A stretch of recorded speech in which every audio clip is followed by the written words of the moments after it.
genuinely thought to myself on a daily basis, would it be easier if I was not here? How does it feel like coming back here? This is the first time I've ever been back. Is it? Yep. First time I've ever been back since 2015. Jamie went from suicidal to building a multi-million-pound refurbishment business in under 2 years, and this is a scaling business. All these dots here. These are all active jobs. How can I work with you? I own an estate agency in Slough. Do you know how you got your details? I have no fucking clue. The last job he took on alone is worth £1.7 million, and he's got multiple vans on the road. And this is all from coming from the scrapes of desperation, or the depths of desperation, into being super successful and then putting that money in building a portfolio of HMO properties and single lets for himself. We've got 2 on the next street along, which we're going to yeah, which we'll show you after, and then towards where we're going now, we're going towards the town centre. We've got a few more there as well. You said, so these houses here, what could these be bought for? And then anything between as low as 50 on an auction, or 40, even all the way up to 60, 70. We own this one here, this light one, but standard buy-to-let. So this is going to be a 5-bedroom HMO. Okay. This is with the big customer that I mentioned earlier, the £10 million project people. This is the first time we've seen this property. Dealing with vulnerable tenants like refugees and stuff like that. Yeah, majority of their providers are going to be for social housing. Oh, the fucking nightmare here. I've not seen this one myself either.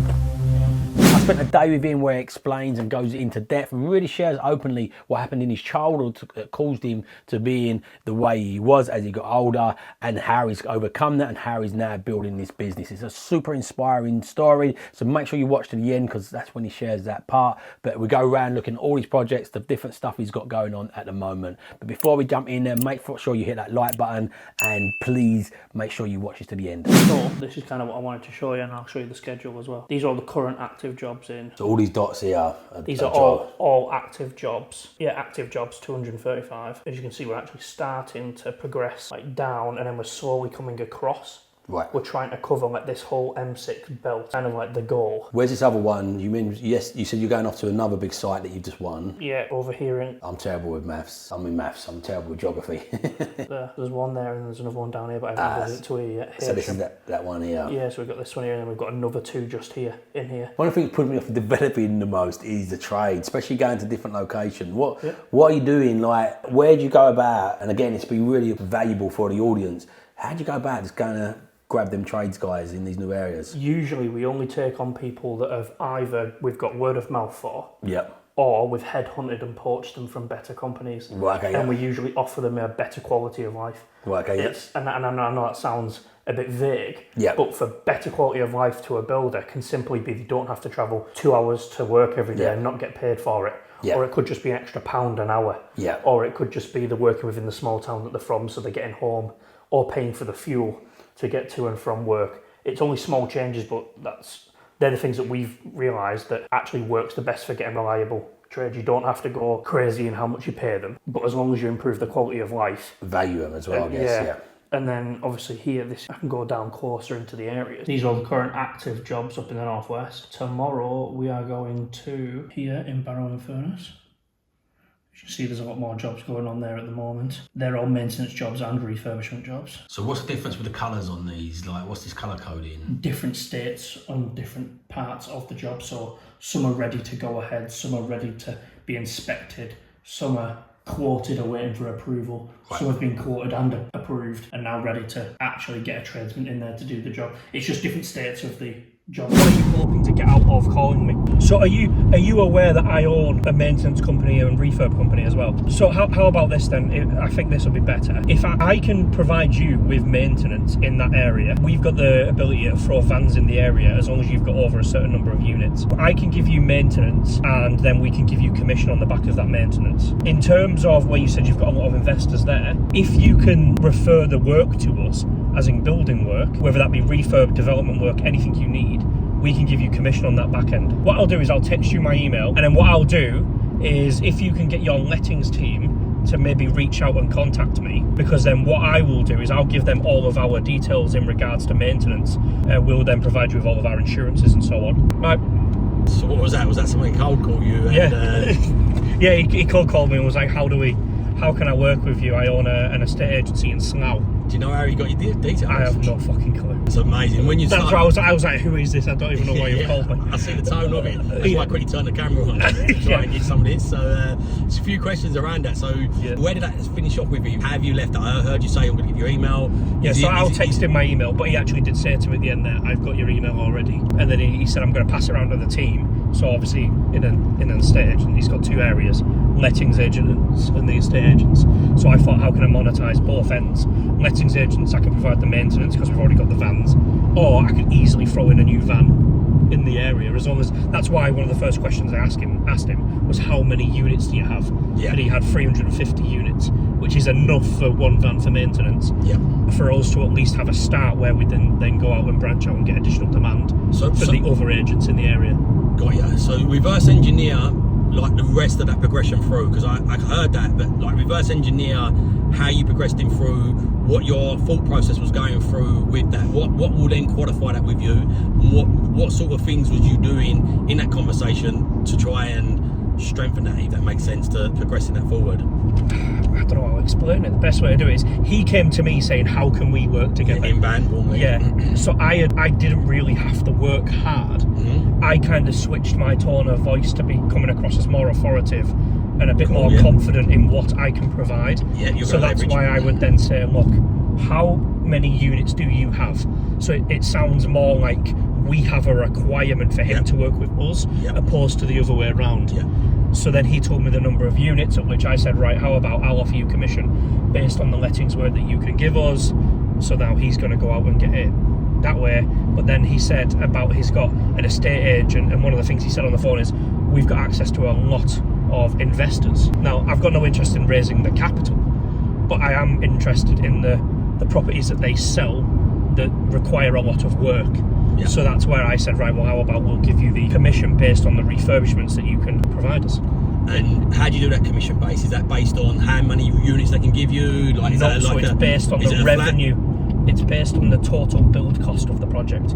So for example, if you came to me I do this for deal packages all across the UK. If you are a deal packager and one of your investors requires a £40,000 refurb, I will give you, depending on how big the refurb is, 5 or 10% of the build cost. So that sometimes can be a £2,000 or £4,000 fee, which is obviously amazing for sources. Yeah. And that's how I've built my entire refurbishment kind of marketing. I've not spent a single thing on marketing in my entire life. It is all off the back of sources for the refurbishment side, just providing us with their bill, because they want to build bigger pots of cash from charging a renovation commission from us, as well as their own deal packaging fee and sourcing fee. Yeah, it makes sense. Sorry, cut you there. I mean, cut you, but it makes perfect sense. And word of mouth, that's where it's come from, isn't it? Somebody's like working and word of mouth. Great form of marketing, phenomenal form of marketing. Yep, and now we're built into, I don't even know how many, but we're built into a lot of deal packages now. Their package that they sell to their investors of, It's unbelievable. We are now like an automatic build team built in, and especially with foreign investors who don't want to have to try and be hands-on and try to find builders or dealing with it. We're just built into the deal packages package. Loads about you as well, so it's already a positive start. So tell me a story. What's the backstory? Where'd you meet? Because where are you from? I lived in Coventry and then Sheffield, moved to Cheltenham, and then I lived there. Still work for aerospace, full-time engineer, but I always wanted to get into property, so Jamie and I were on the same property education course. That's where we met, and he wanted to do the same thing I wanted to do, and there was 17 others who went, yeah, let's do sourcing. I was like, no, I don't want to do that. We were the only two, I guess, weirdos, if you like, off the pack. We just didn't want to. We just want to buy our own property, do it up, and then go again and again and again. So now we know it as a BRR model. At the time, it's like, nah, we just want to buy it, sell it, or buy it, rent it, see what happens. We didn't even know terminology. And we just knew that we didn't want to do deal packaging at the time. Yeah. Don't get me wrong, we know it makes money. It's just not our skill set. Yeah. It's an acquired taste. Yeah, you've got to pick the strategies. There's so many. Yeah. All of them work. You've got to pick the right ones. Try and get a bit of a blinker focus on what you're doing and keep on driving forward with it. So how's the balance between you? I find most businesses work well with a bit of a balance. So I could tell, Jamie, you're the spreadsheet man and you must be the guy who's a salesman. Or quite the spreadsheet. No idea. Yeah, I'm joking. But how's that dynamic? I know the dynamics, but just for the audience, how does that dynamic work between the both of you? I think it works really well because, he goes out, gets the sales done, and then between me and him and Brad as well, behind the camera, we make sure the projects are, doable from the scope point of view, finance point of view. It's all the metrics you need to measure it. It's all in place. We're trying to get more and more realistic and real time with our data capture. So where before the project goes overspent, we know it's going to go overspent, so we can then take measures to make it work, or speak to the investor and say, these are the things that happened, we need to do something different about it. But we're more transparent. It's all about being transparent with ourselves, with the staff, with the investors, nothing to hide. You want to see the books, come and see the books. And as you can tell, we are two completely different people. I'm the guy who just brings in money, Business, people and business.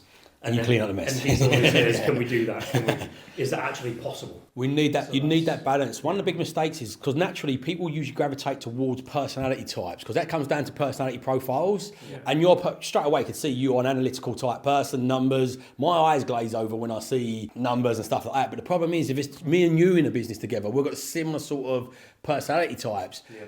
And it just creates a headache and a nightmare, like you need that balance between that and the different types with it. It's a really good balance and obviously it's working. It's like, yeah, it is. So how long have you guys been into business together for? Let's have a look around here. Let's have a walk around. So what is this project? Is this one of your projects? No, this is actually for a customer. This was a 2-bedroom property, two-bedroom terrace. We've just made it into a 3-bedroom terrace for it. We were initially going to try and turn it into a 4, but we couldn't because the entrance to the attic space is within a bedroom, right. Therefore making it disqualifying it. We couldn't get a separate entrance. Yep. There isn't enough space to add in a staircase. Right. And create like a new stairway. Yeah. So we're now just towards the end where we're going to start doing the clean up, and as you can see now the doors are being hung.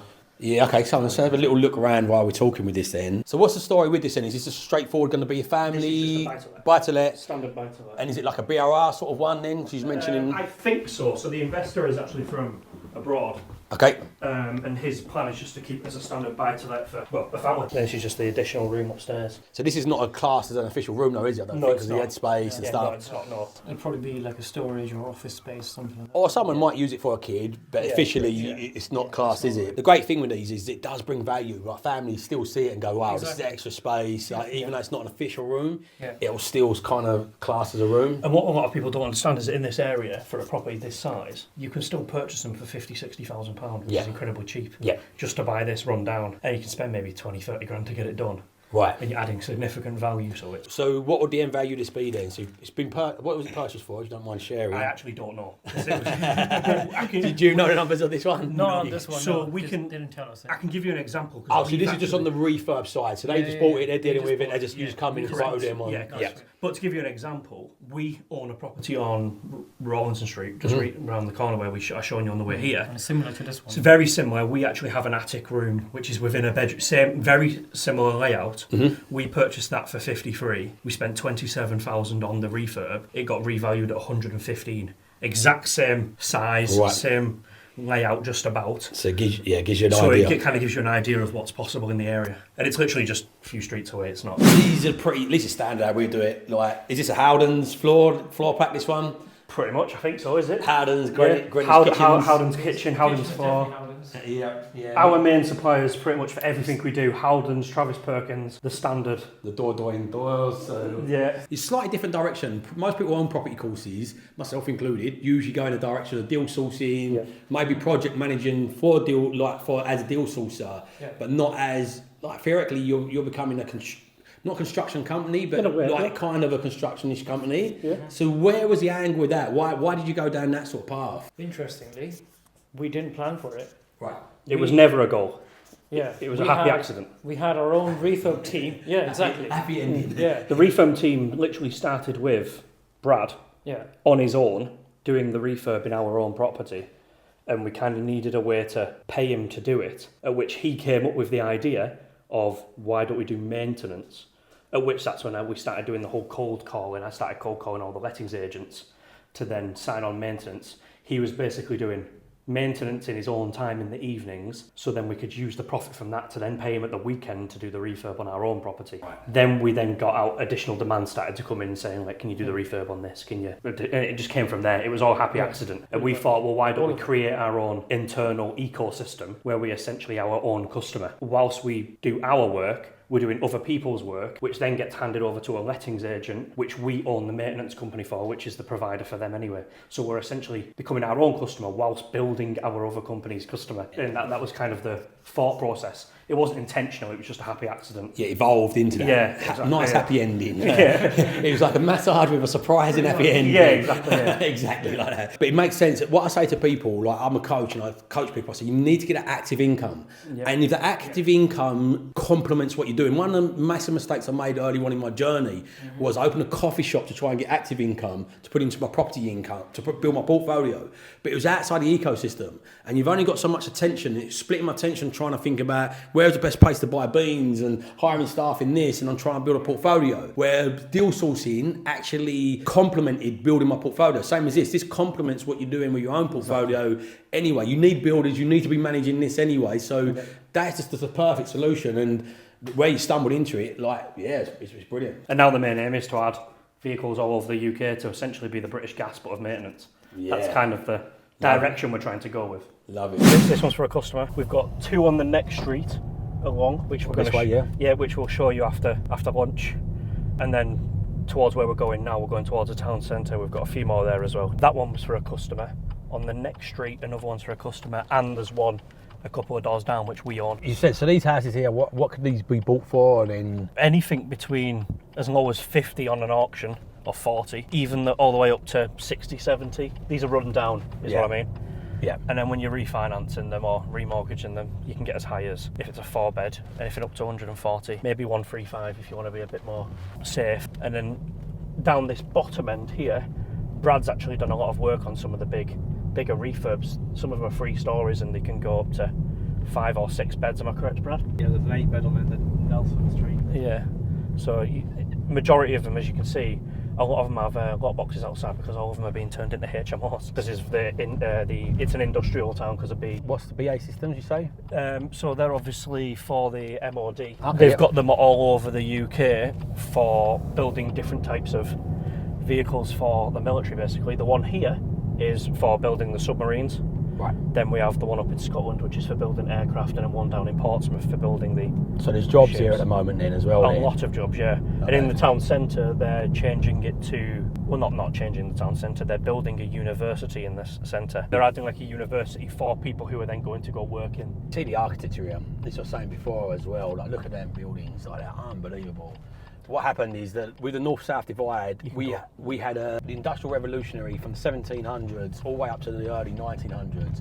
We had wealth distribution. There was like ships being built, steam engines being built, textile. Like, the wealth was really even. And then when you see London's always been the most expensive city in the UK, but it's only marginally above the rest of the UK. And then soon as America took over, the pan collapsed, no longer had steam engines, no longer used coal, and the coal mines all left. Sorry, we own this one here, this light one, but standard buy-to-let, 259 Rawlinson Street. But yeah, so as soon as the infrastructure went from the UK and we wasn't no longer a producing country, it's all come to London, and then London exponentially grew a different pace to the rest of the country, which it hasn't done in the rest of the history. I love London, I'm from London, born in London, super proud of that, but the reality is now there's infrastructure coming back into these areas, more people working online, the governments are realising, big companies are realising there's good labour in these areas, and it's just, it's coming back, but you can see where the money was here originally, just beautiful buildings, but prime for developers and HMOs and stuff like that. Yeah. What's your travels been then? So I travel a lot to Poland. So other job I do as well is a sales and bid manager for a large aerospace company, so which comes in handy for our own business as well, because I can handle all those accounts and those systems and structures into our businesses. But for that, our major customer, which is a £6 billion contract, so I'm part of the 5-people team that manage that customer account at the moment. Wow. So you're running a multi-million pound infrastructure and billion. No, but I mean, and alongside running a business. So when them people are out there saying, I work a full job, time job. I've not got time. What's your thoughts and your answer to those people? Get off your ass. Yeah, just do it. Just do it. Yeah, get off your ass. If you really believe in something, you just got to do it. You can't Yeah. just talk about it. You need to take actions and just do it. Go get some lunch. Is this the main place, Brad? Then this is Brad behind the camera there. Like, put your thumbs up, Brad. Let's see Brad. Right, on to the next project. So tell us a little something about this one. Like, So this is going to be a 5-bedroom HMO. Okay. This is with the big customer that I mentioned earlier, the £10 million project people. They're trying to build 350 properties over the next 5 years. They're essentially trying to become a housing association. Right. This is the first time we've seen this property, and we're due to start this work this week or next week. So dealing with vulnerable tenants like refugees and stuff like that. Yeah, majority of their providers are going to be for social housing. Yeah, okay, social housing providers. And so this is one of them little dots that I see on that system at the moment. Yeah, and one of them correct. dots represent this contract that you've landed at 10 million. So how did you land this 10 million contract, by the way, as well? It sounds silly, but I literally walked into the London Excel, the property investor show Yep. in the Excel in London, and I walked around and they've got all the stands. I simply walked up to the stand and said, "What is it you do for a living?" Right. He then said what he did, I then said what I did, and he said, "Let's have a conversation," at which he invited me to his office in London Bridge. So straight networking. And then, just come off the back of walking around the Networking. property show, yeah. I'm gonna circle back on that in a minute. I'm gonna come back to that, asking about how you really got this off the ground. But tell us a little bit more about this project. So what is your involvement with this project here at the moment? We are simply doing the whole renovation for it to turn it into a licensed HMO, 5-bed. That's it. Okay, let's go and have a look around. Yeah. Oh, also behind us, this is a ex-gym. We got offered this as a 17-bed HMO to do the works. We unfortunately had to decline it due to not having the manpower and infrastructure at the time because we're still quite early doors. Yeah. However much that pains me to decline a job. Yeah, really important to say no. Like, capacity is one of the biggest breakers of most businesses. Like, Yep. to say yes to too much, and the delivery is so hard. So Yep. this is a really strategic move. That's music to my ear, like music to my ears, should I say. But what about planning for these sort of things? Is it easy to get planning up here? Around here, Are the yes. council okay? Around here, yes, because of BE Systems, Yeah. and they've now got the contract to turn pretty much the centre of the town into a university. There's going to be a big influx of contractors coming into the area, Right, so they've got an everything appetite. is, Right. yeah, everything's going to be very lenient at the moment. Don't get me wrong, you still have to meet all of the regulations, health and safety, Right. but the locals aren't necessarily open to it, but the council no, are. locals are, yeah. the council will are. see, Yeah, we need more properties, that's it. It's just exactly. just how it is, isn't it, you know? So let's Yeah. go and have a little look around. So you ain't been in here either this I've week, yeah? not seen this myself, no, neither of us have. Okay, perfect properties to turn into HMOs, aren't they? Yeah, and are we thankful this one doesn't look like it needed a lot of work on the pictures that we've seen. Yeah, Definitely do have a new kitchen, and it smells a little bit damp, yeah. as you can tell, but Yeah, it's pretty standard. It's pretty standard for a solid brick building. It smelled like this, isn't it? It was sat empty for a while, to be fair. Yeah. So what is your process? How does this look? So now the client, say I'm your client, and I say to you, hey, I've got this 5-bed, I want to turn it into what would be then the move on stages, and what could you advise? Somebody's thinking about, like, cause you've got loads of contractors on tools that want to expand their business, and the common thing, you must have heard this loads of times, I'm on the tools, I want to get off the tools, and a lot of builders don't know how to go to that next level. What would they have to be doing to get these sort of contracts, and how would they structure that? So, because I can't see any dirt on your trousers or, or anything like this. well, I know nothing about building and contracting. I wouldn't trust me to take the wallpaper off the walls. But that's what I see as my biggest strength, and I guess that's for both of us. We can only look at it from a business point of view, or an analytical point of view, or a sales point of view. Mm-hmm. So for anyone who's actually on the tools, what I would say to do is you need to find someone who's going to replace what you're physically doing now, as in the physical labour on the tools. And then you, as taking a step back as the director, you essentially fall into a sales role. Yeah. That is what I would suggest for someone who's on the tools. Then as your demand starts to increase because you've now bought back your time, you then need to start looking at admin or other people like virtual assistants or anything to start doing the day-to-day menial tasks that you shouldn't be doing, because the biggest bottleneck for someone who's on the tools is that they're quoting the job, they're invoicing the job, they're trying to do the job, they're inspecting every property and taking on new work. They don't have the time to do everything. Yeah. And creating systems and doing all that in the background. Sole traders can't keep up with that, which is why they end up giving up, or they hit the bottleneck of just being able to turn over 8 grand, 10 grand a month, and then So many that's people today are still doing the stuff on, you know, pen and paper with very little digital tools being used. I think the only one I've seen so far is things like accounting software, right? But that's it. But there's so much more process that sits before it even hits the accounting software. Yep. If you don't have to do it fancy, just use an Excel sheet if you can't do anything else. But that is much better than just pen and paper. What if you lose a pen and paper? You're gone. yeah. Yeah, you see it all the time, that your builders turn up, pencil behind their ear, making some noise. This is about 5 grand. This is about. You know the world's evolved, you know we're coming to this new era, but okay, cool. But let's have a look around. Who's Brad then anyway, Jamie? Like to introduce Brad for people on here. He's been behind the camera, we've got him in once, but... Well, this is Brad. Brad's pretty much the manager of our entire company. Right. He started off as doing all of the maintenance and refurbishment work for us when it was our first ever employee, and that's where we basically started. He was doing all the physical labour. We've now got it to the point where he's managing all of the teams, the maintenance and refurbishments. So he started off as working for a maintenance company, but also had the experience of kind of like a multi-trade. He'll be able to tell you better than I can. Damp specialist, window, everything you could think of. He's pretty much done it and built HMOs for other people in the past. Right. So that's kind of how we've managed to grow, because of his level of experience in doing HMOs. And we're kind of lucky for that. And we've grown up together as well, so we could, from the ages of 12, that's how we met, obviously, from the ages of 12, and that was when we started to So I guess you're the man to ask about this project then, Brad. So what is this now? So how's this going to be structured?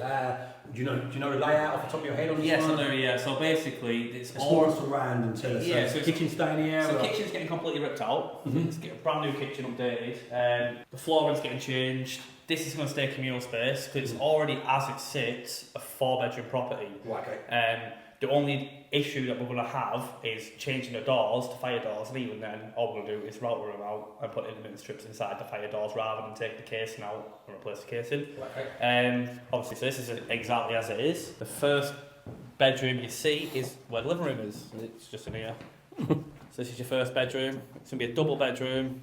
We're going to take this out, take this all the paper off. Fireplace is going? Not the actual chimney stack itself, just the place and the heater. That's all. Because the investors themselves, they have basically said they want it to, as every investor does, we want it to be as cheap as possible. But with social housing, you want it clean and safe. It's not like Correct. When you go to high spec HMOs, all en suites, you'd often take that out to get the space in there. Yeah, you'd go correct. that extra mile. Yeah. But when it's, as Jamie said, when it's some investors, they just want it done as cheap as humanly possible. Yeah. As long as it meets the bare minimum legal requirements. Which this room, with the chin breast in it, still is more than 6.5 square Yeah. So that's all we're looking for in this room. There's only one room in this property, which is a bedroom, which is maybe on the smaller side, but it's still, with measuring it, it's still above the HMO standards for the rooms. And for social housing, they're happy to. It's not the rooms and the bums to go on the beds. Exactly. That's all they care about. So do you know the numbers of this as well? I'll ask you that in a minute, so we'll come back to that. But do you know the numbers of the costing of this? Yeah, so this has already been quoted for this one. Okay, so we'll come back to that in a minute. Tell us more about how the layout is, and we'll ask that in a minute. So stairs will stay the same. The only thing we'll have to add to this property, is a fire panel, because it's a 3-story building, and HMO regulations say it has to have a fire panel installed. So it'll have sounders, it'll have interlinked fire alarms. So grade A fire alarms. Exactly. With a panel on the front. Exactly. Yeah, even though it's not over a bed because it's 3 floors. Because it's 3-story, exactly. Because if it were 3-story, if it's 2-story, we can get away with interlinked fire alarms. Yeah, the grade D ones. Yeah. This is your second bedroom, very large bedroom. So you're going to be no en suites in these. It's just straightforward. 2 bathrooms already in this property, and we don't need any more. Okay. So as I said, most of the properties staying exactly as this is why it's the easiest refurb we should be able to do. You know what I mean? Okay, so now we know most of the properties pretty much staying the same. Let's go through the numbers. What's this going to cost? If I'm the investor, I'll reach out to you. How much money? How many spondoolies do I need to try and get used to do this one? So the actual quote for this property is just under 46,000. Yeah. That's because obviously the electrical rewire to bring it all up to legal standards, new kitchens, new bathrooms, 2 new bathrooms. Some of the walls are going to be needed to be replastered, and all the wallpaper's going to have to come off. So yeah, you're looking at around 46.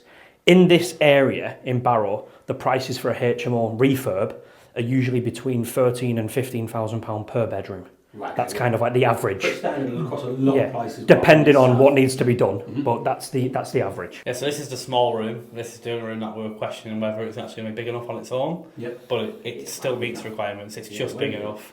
Small double, isn't it? Yeah, it's a small double, exactly. There's a little bit of an issue outside, but we'll show you it. So both your bathrooms are on this floor. This is like a little walk-in shower area. You're going to be doing a new bathroom. And this is your larger bathroom. Obviously, bathrooms need updating. Boiler's kept in here. Pretty relatively new boiler. Same heating system, though? Same heating system. Okay. Because we're not No, having on suites, yeah. Yeah, not putting any en suites in. We're not putting any extra thermostatic showers in. No extra radiators, really. It's all being exactly... Other than updating the radiators that are in the property, we're not really changing anything. So, do you know what the purchase price was? I know it's not. This is a client's job, but do you know roughly what the purchase price was on this? So this one was just over 70,000 from what I've been told, with an end value of hoping to get up to 190. But they got this property via a sourcer. And is it typical? Like, can you typically pick up? Is this a typical price to pick it up for? Or is this a cheap? No, this is cheap. This is very okay. cheap. The chances of getting something in this quality, Yeah. to be able to turn it into a 5-bed at that price is very slim. Right. They've obviously gone to a good sourcer to find this. Right. However, you're usually looking at anything between 90 and maybe 110, 120. So if you've got this In for this around area. 100 for easy maths and spent 50 grand on it, Yeah. and it's worth 190, it's still 40 grand. Like uplift, 170 isn't on a really bad day. it? Right. Okay. Yeah. So still margin in that. And what about the rentals? What sort of rental would this get with a housing provider? Yeah. Do these work as straightforward HMOs as well? Yeah, like, they do. So in the area, as a HMO, you can get up to around £125 per week Per room. room, yeah. For a housing provider in Barrow at the moment, it's £91 per room per week. They obviously offer you just a little bit. And is that a fully repairing, fully insuring lease? I'm not or too responsive sure. repair? Some of them are responsive repairs now where they'll do all the smaller stuff, but if a roof goes, Yeah. they won't cover that. Yeah, so usually, if I remember rightly, I could be incorrect though, they have a pot of £10,000 per property Right. to make sure that anything's covered in terms of like getting the refurb done. So some social housing, like Circle, they will provide £10,000 towards the it, yeah. refurb Yeah. of the property to do the fire doors, Yeah. emergency lighting and so on. They're so unsupplied from it, they've Yeah, got an correct, absolute appetite for it.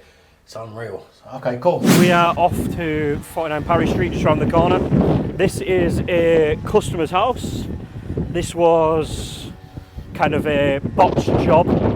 This was kind of like a botched job where we had the customer had some builders on. Yep. He obviously had to kick them off the job, which is getting increasingly more common. Yep. And we've now come over to take over. Kind of rescue it. Yeah, exactly. Okay, cool. On So, this one as well. you've got a property of your own down here as Yeah. well. So what one is it, sorry? 41 Paris Street is ours. And So- 49 is the one we're doing for the customer. 49 here is for the customer. We own that one there, which is the Corrie & Co signed, which we'll show you next. We own that one as well. Okay, cool.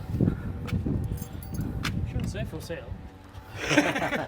So basically what you're doing is you're getting active income from this and then you're putting all that money back into the assets to build your long-term wealth. What a with it. fucking nightmare here. I've not seen this one myself either. But it's not finished yet, just to clarify. Okay, yeah, this is quite far off. This isn't our property, by the way, just to clarify. This is for a customer. He's turning this into a residential. Just family let. Yeah, just family a let. standard residential property, family let, yeah. So what sort of money are you picking these up for in the area? Do you know the numbers on this one? Or I know the numbers of some of this size, not this Yeah. specific one. So what did you pay for your one a few doors up? £72,000. Okay, cool. And we're turning that into a 4-bedroom HMO. So you're it's a bit converting different. yours. Yeah, Okay, yeah, so correct. as a family let? As for this one, you can purchase them for as low as 50. There are the odd outlier where you can buy them for 30 at an auction. Yeah, but But average, far between, yeah. at average, you're looking at anything between probably 60 and 70 in a very run-down state. And Okay. as a 2-bed, end value, you're looking at maybe 90 to 100. okay, cool. So what sort of money would you spend to get to that value? I'd say anything between 15 and 25, depending on the amount of work Yeah, of course. required. Yeah. So in the area, the average for a renovation is around £7,000 to £9,000 per bedroom for a standard buy-to-let. Yeah, okay, cool. So let's have a little look around here and we'll compare it to then what you're going to do with turning the other one to a 4-bed. And we'll come back, I hold that thought on the difference in value. So what would this rent for? And then we'll see what comparables is when we go into the other one in a minute. So Yep. this would rent as a family home Yep. for how much? As a 3-bed, anything up to £900 a month as a maximum. This is a 2-bed, so you're probably looking closer to £700 to £750 a month We own one, which is a few streets away, and we're getting 750 of that for that a month. Okay, As a residential. And how much did you pay for that one? What you 53. And then you spent how much? 27. And then how much did it value for? 115. So you we got a bit lucky on that one. Yeah, got all your money out. Yeah. Unicorn deals, but they do exist. You've got to be out. You've got to be in it to get them. Yeah, exactly. You know, but then they're few and further between. But ultimately, yeah, phenomenal return. You know, aren't they? They're really, really good cash flows, even on single lets. And in this area, it's, yes, like you said, few and far between, but it is quite common in Barrow to get the unicorn deal. Yeah, you can. Yeah, you get more often than you can. Compared to down south. You can actually find them here quite or easily. Even like the northeast now and Wales, it's so competitive. Like, because I was saying 41 Parry Street, that was bought a year after Rawlinson Street was done, and that's going to be the same. We're going to put all our money out. We've got 12 Robert Street, same again. That was bought at the same time. We bought, so off the back of Rawlinson Street, we bought 2 by refinancing 1. Right. So I think what's happening as well, just my overview of this, and is ultimately where this is so far out in the country, it's lagged behind that sort of growth and the opportunity. So the investors have not actually stumbled on this. But now you're obviously ahead of the game because your local knowledge and the infrastructure is coming into here, and you're just catching that cycle at a really nice point by the looks of it. And then we've got the updraft from BE Systems now developing. That's what I'm saying. So that all infrastructure's coming in, So you're hitting this just at a nice timing, and more people working online, as we said. So come, let's have a look at the other one then and compare. We don't massively need to look around here, but let's have a look at the other one and compare that to what your project is. So are these, was this a 2-bedroom as well? Like this was 2, but then one of them was an incredibly small. So we're changing the front room into another bedroom. Okay, yep. Then we've obviously got at the moment, as you can see, it's pretty much a storage room. Yep. Because we've got the other projects that we're doing. The other property that we own, I'll show you, that one's much further ahead. Yeah, okay. This is kind of a storage. This is then going to be a living space. So a communal space here. Yeah, and then we're going into the kitchen. Again, needs loads of work. And then where's the rest? You've got to reconfigure this as it's been a 2-bed.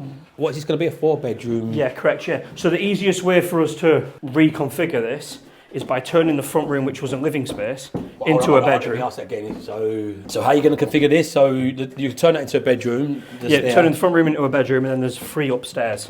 So all we're doing to add values to rooms in the cheapest way possible is reusing living spaces like a dining room reception and turning them into a bedroom. So sorry, you said 3-bedroom, because that one's a 2-bed. Yeah, correct. So this is a 3-bed. This is not a 3-bed. Yeah, this is currently a 3-bed. Extra bedroom than that of the house. So no reconfiguration, no knocking walls down. All we're doing is just changing rooms to what they were. Right, okay. And so what's the difference then going to be like on rentals with this then? So what are the rooms rent for? Similar to around the corner? Again, in the whole of Barrow, it's pretty much the same. So 125 per week per room as a standard open market. Yep. And a £91 a room per week per room. So you're getting social housing in here, or are you doing? We haven't quite decided yet. So you've got the options. At the moment, there seems to be a little bit of a drought in tenants for like contractors for the yard. Right. It seems to be a little bit quiet, so we are looking down the social housing route. Okay. Worst case scenario, you've got 4 times £91 per week. Yep. And good case scenario, I would ask you the maths, but I'm not going to ask you again. But all jokes aside, good case scenario, we're going to have £125 per room per week. So what did you pick this up for again? Did you already tell me? I can't remember. 72,000. And what you're spending on it, and what's the end value? We've estimated it at the moment, because we're lucky enough to own the refurb company, about 25,000. Okay. End value, we're hoping maximum is 145, but realistically, probably in the 130s. Okay. So good case scenario one. Yeah, it's nice to look at the realistic ones, and if you get the upside of it, phenomenal. And management, if you didn't do this as a Serco/social housing, how would you manage this? Have you got a management company? So we've partnered with a local lettings agent, which we also do the maintenance for. Okay, so nice. It's kind of its own little ecosystem. Yeah. But so every property that we do, whether it's for ourselves or for our customers, we tend to direct them towards this partnership of a lettings agent. We don't make any additional money off that. It's more of just a self-interest of we own the maintenance company, therefore it grows our maintenance company as well. So and they also provide a good service in the area. Yeah, okay, cool. Where are we now, Jamie? Where have we pulled up now? We are on a street up in Barrow in Furness, which is actually where I grew up, this street. Property that I lived in, the very last property I lived in before I moved out of Barrow, is number 12 right there, just on the opposite side.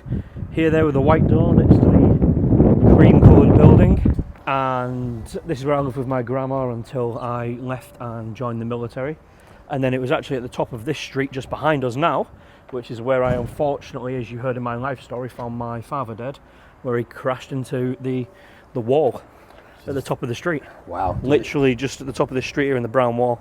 Wow, how does it feel like coming back here? This is the first time I've ever been back. Is it? Yep. First time I've ever been back since 2015 to this street. Wow. So, like, if you don't mind, obviously, exactly, that's how I connected with you. I heard your backstory and, like, what an incredible story. So, obviously, it might be tough to tell it here. I don't know, like, but if you don't mind sharing, then, like, what did it look like as a kid growing up around here? I think I mentioned this in my video that Barrow is such a small place that everybody knows everyone. It is very hard to escape. It's very hard to escape Barrow. Everyone ends up going to work in BAE Systems, the yard, as you can see the big buildings around us in the background. And it's very well paid to work there, but then I had this chip on my shoulder growing up of I felt like I deserved more, that I deserved a better life, I wanted to escape. And there was kind of a big world that was undiscovered because I'd never left the area. So it was a rough upbringing. It's not the nicest place to come from, but it's only when you leave. I was saying this earlier actually in the car. When I lived here, I couldn't wait to escape. However, now living in London, I actually appreciate what I had here, and then I do enjoy coming back to when I'm visiting the teams or the staff. I've just never specifically come back to this street until today. Yeah, wow. You live with your nan now? Live with my nan up the top, yep. And if you don't mind me asking, is that because you're your dad? What happened to your dad? Like No. So I lived with my grandma from the age of 12 because as a child I was physically abused by my mum and stepfather. Wow. And I kind of ran away at 11 years old, at which I then came here. But at the age of 12, that was when my mum committed suicide, which was just in the centre of town. And then I came here and lived here with her just before then, actually. There was a little period between where I lived with my grandma and then I visit my mum on a weekend. Right. And then my biological father, he died when I was 17, sorry, I should add that in there. He was a carer for his father, who lived just on the edge of Barrow, but he was in prison up until the age of 13 for me, and then that's when he came out and, started to look after his father, but he was still a bit of a drug taker, of a few bad decisions. He tried to teach me right from wrong, however, he couldn't take actions for himself. Right, so what sort of impact did this have you on your time? Like, this sounds horrendous, to be fair. How did that impact you? Like, how did you deal with it? How did you process that? How do you still process it to this day? In all fairness, I've had my own mental health problems, so a lot of them problems get stemmed and seeded from childhood. Yep. And you seem very settled at the moment from coming from that background. So take us through that journey, if you don't mind, kind of sharing that. So growing up, I used to always have this little motto of, if I can't change it, then don't dwell on it. And if I can change it, then change it and stop dwelling on it. So there's never a reason to be down or unhappy. Right. But that sounds good and independent as a child. However, it was in my late 20s when I then started to, let's say, see the negatives of that. I suffered with, like you just said then, mental health issues. I was diagnosed by the military with depression, PTSD, anxiety, social anxiety. I did not want to be around people. It kind of took me a good 15 years before this even started to take an effect on me. I wanted to kill myself. I used to cry looking at myself in the mirror because I put on loads of weight. Now looking back, I think it sounds pathetic. However, the reality is this is what happens when you... Trauma, isn't it? Yeah, when trauma, and you don't deal with the trauma. So do you think you joined the army as an escapism then? The whole reason I pretty much joined the military was to get away from here. It was the only way I could see a way out, where I had a form of escape, but it also provided me with somewhere to live, some form of a family, because the military is very family orientated. Everyone is it's like a brotherhood or a camaraderie. Yeah. Which is what I'd never got here. Have you got siblings then? Nope, nothing. What was the road back to that then? So obviously you've gone to, I don't know, it's obviously I can only relate a little bit. I had massive anxiety, couldn't leave the house. I know a journey out from that. So where did that begin? What did that look like? Obviously today now, people just look at you, seem successful.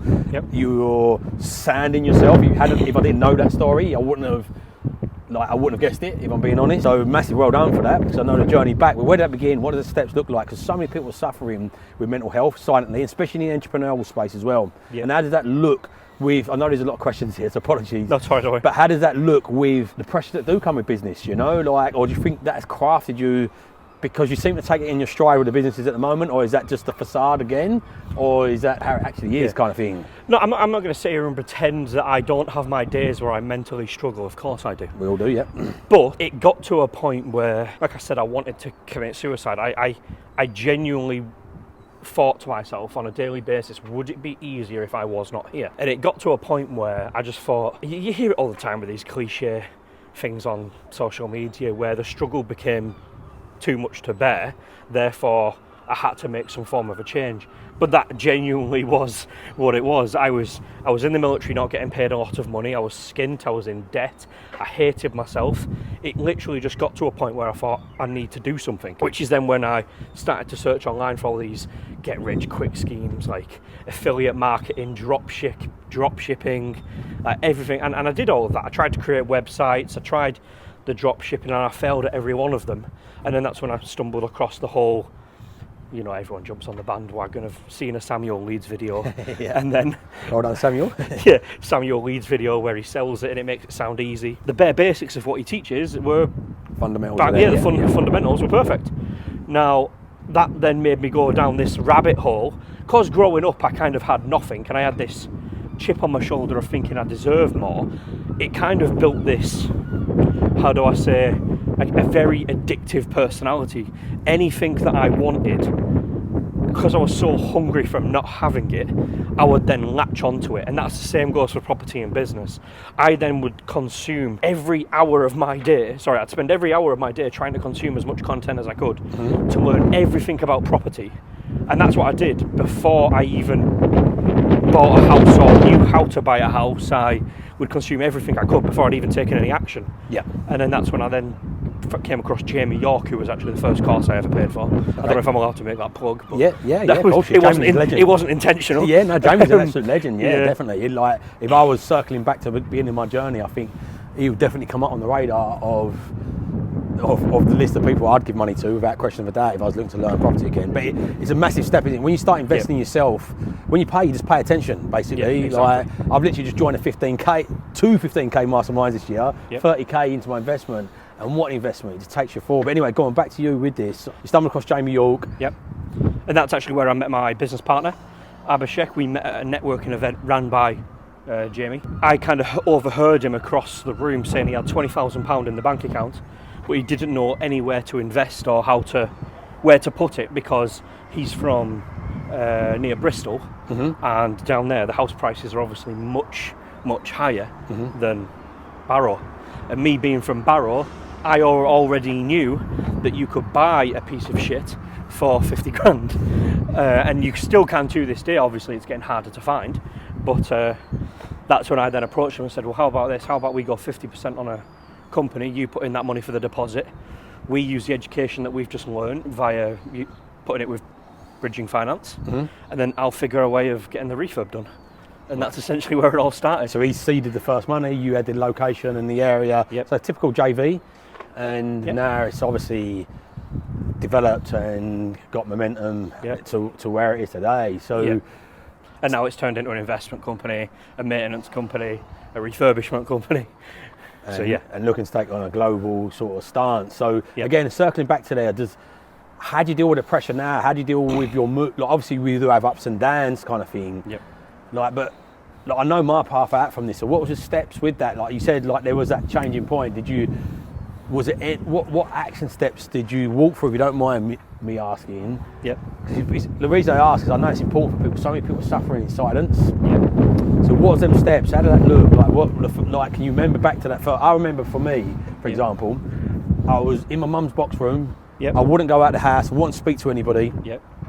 I grew this massive beard, especially really cliche, massive beard. And my nephew came around at the time. He was only young. He's mid-20s now, but he was only young. He must have been about 5 or 6, and he just looked at me and laughed. Just went, I burst out laughing, and something just clicked in my head. And the same as went, well, I can either sit here and feel sorry for myself all the time. I can go out and just try and do it again. I'm embarrassed. So I got sectioned very publicly. So everybody see it. I'm quite well known where I grew up. It's a similar area. Everybody knew each other. So I was like, I could either just get on with this, or I can sit here feeling crap. So where was there a trigger point for you, or like just a progression? How Yeah, did that no, look? it was, and it sounds a bit silly because other men would not want to admit this. Yep. And I was genuinely sat there in my boxers on the end of my bed in my military barracks. I was based in Watford. Yeah. And the bedroom, the door of my cupboard had like a big mirror on it, and it was open. And I remember sat there on my bed at the end of the bed, and I looked to my left, and I seen the reflection of myself, and I genuinely started crying, feeling ashamed of myself because I was just pure depressed, and I felt so pathetic. Like, not to be horrible to anyone who's struggling with mental health, but that's how I thought of myself. Yeah. Of course. And then it was that's kind of like the switch where I just thought I need to do something. So it sounds silly and you hear it a lot online. I genuinely just started going back to the gym. I kind of... Gym's massive. Yeah, I started going back to the gym to try and do physical health. I still go to the gym today, like every day. I know that I'm not in peak condition. Yeah. I know that my diet still needs to be changed and But just to get going there, back just to where I was. Getting them endorphins going in the exercise. Yeah, exactly. And that's kind of where it all changed, was going back to the gym. And then also, all of this free content on YouTube is kind of like what sparked the interest, because growing up I was never someone who I'd consider myself as a academic or a learner. Yeah. And I'm someone who really struggles to just read books.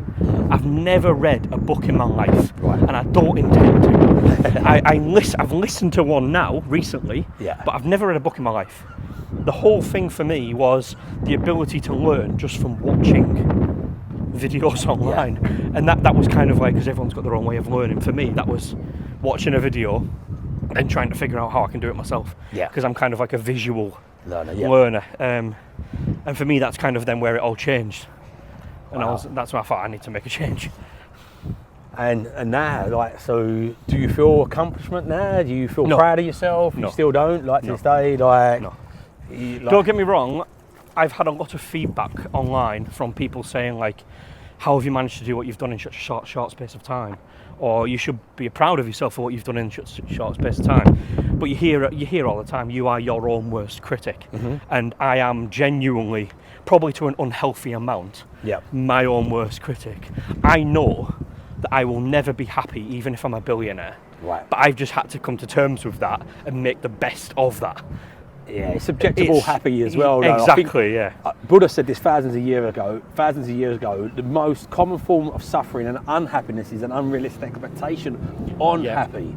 It's a constant evolving thing. I've got a thing that I call figuring out happy, Yeah. because what makes you happy 2 years ago, 5 years ago, especially as your kids, as you get older, as your exercise routines, because exercise is a great release. People Yeah. ask me, what is one thing I could do straight away to start making myself feel better? Go and exercise. Yep.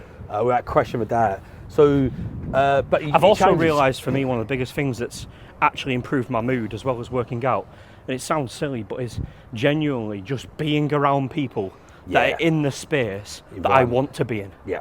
who are better than me. Yeah. As in, I want to be the dumbest person in the room, Yeah. because I'm then learning from them. And So you've got yourself into quite a few spaces now as well. haven't you? yeah, So like I'm working with Tyler Newman, Yeah. who's obviously much further ahead than me at a much younger age. Mm-hmm. I'm doing content with you, who's got ample more experience than me by like 1,000 times. So I'm getting now to the point where I'm just putting myself in a position where I can learn from people who've got better experience than me. Mm-hmm. And that is what helps keep me motivated.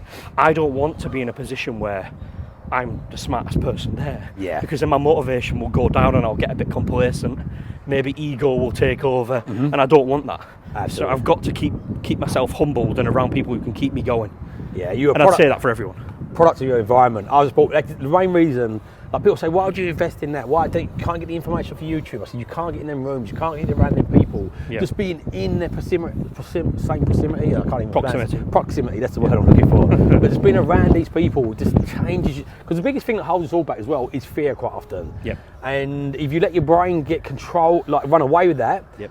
then that's it, it's over for you. But if you're around other people doing it, just I'm not a fan and not a believer of, because I've done it, so can you. But being around other people, it does make it more real. It does give it that changing point with that. So, yeah, it's massive. And if you've got to buy yourself into these rooms, Like, because these people are busy. How do you expect, like, people think you can just, like, especially on Instagram nowadays, people think you're just going to give you a quick message and you're going to drop everything and I've you're seen a going lot to of spend people. hours. How can you justify, not me personally, but how can an educator justify charging that amount of money just to be in the room with them? Yeah. And it's like, well, no, you're paying for their experience, the time in the game and the failures that they've already created and had for you to avoid them. And these people have like an incredible amount of like valuable time. Why would they just give you that for free? Yeah, absolutely. When they can go on to else, and it's like something invaluable. else. It is invaluable. Yeah, you see people comment saying, "Oh, you can't be doing that well if you're charging for education."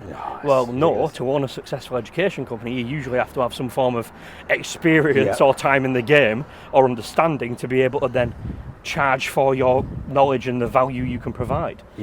But people don't understand that, and it also progresses your own company and your own interests and your own. It's a business. It's not. Richard Branson, you pay $70, I think it's $50,000 to $70,000 to go on the island to meet him. You can picture him, be around him. And the reality is, being around these people just open doors. It opens opportunity, opens your mind. It's absolutely ginormous. And the reality is, the people that say this are the people who are often that are broke. And the people that ain't broke that say it are nowhere near as far as they could be if they started investing in themselves. Like, you are your number one asset. And everybody's got this mindset. And the funny thing is, we're talking as well with your partner early ones about like university. So ingrained. People go to university, drop 80 grand, come out and get a 20 grand a year job. You know, like it's just bonkers. But honestly, I do think university. This may be a controversial take.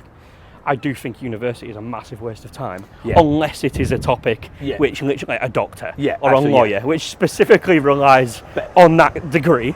I do think it is a massive waste of time. But even then, people won't agree with me with that, but I do genuinely think that. I 100% agree with you, but I think as well the time horizon now could be shortened. You teach your stuff that's not relevant for what you're going to do in a day-to-day job. You just like for the you learn more on the job. Yeah, absolutely. So I think it needs a revamp. But anyway, listen, Jamie, where can people find you? Thanks for sharing so openly this. Thanks for bringing me up here. I am super impressed. Like 18 months in, massive congratulations. I've been through a journey myself, so I know what it takes to come back through those, you know. So massive well done on that, first of all. Thanks for showing me around. Thanks for opening up so honestly as well. I think it's going to help a lot of people. Where can people find you if they want to do refurb projects with you? Because your goal now is to go a bit more globally, take on more refurbs and stuff like that. So how do they get in contact with you? So the main aim now is obviously to expand our maintenance vehicles across the UK. That's going to be going out first all over the northwest. Then we're going to be starting to go down the M6. I'm going to be reachable on mainly Instagram, so Jamie_Matthews_a_fish for official. And that's where you should reach out if you want us to do the refurbs or manage the refurbs, or even if you want a lettings agent and you want us to come and take on your maintenance. If you if you have a good minimum of 200 units on your management books for lettings, that could warrant us putting a van in your area. And I can tell you now, we'll be much better and much quicker and much cheaper than what you are currently getting. And that's not to upsell myself. The evidence speaks for itself. Some of our biggest clients are like Countrywide, Barrow and Hayworth, Corrie & Co. We're doing it. I don't need to try and sell it. I also want to make sure that I mention that I'm doing higher ticket one-to-one mentorship for mainly builders or contractors or anyone who is still struggling to get off the tools to scale their company. I have the advantage of not being on the tools ever. I can only look at it from a business standpoint. I'll be able to show you how to not be on the tools or get off the tools, what systems to put in place, what the next steps are to hire, and how to scale, sell your company, bring in additional demand without you having to be the person who's selling the services, sending the invoices, QSing the jobs and making no profit. I'll be able to help you scale that. I'll also be able to show you how to take all of them profits and not just doing customers' jobs, however building your own property portfolio and growing your own generational wealth. Make sure that you reach out to me on Instagram if you're interested in working with us. Amazing. So go give Jamie a follow. If you're in the lettings game, connect with him. Thanks so much, Jamie. Don't forget, smash that like button, the subscribe button, really helps this channel. And remember, if you don't evolve your ideas, you never live on your own terms. So evolve your ideas, live on your own terms, have an amazing day.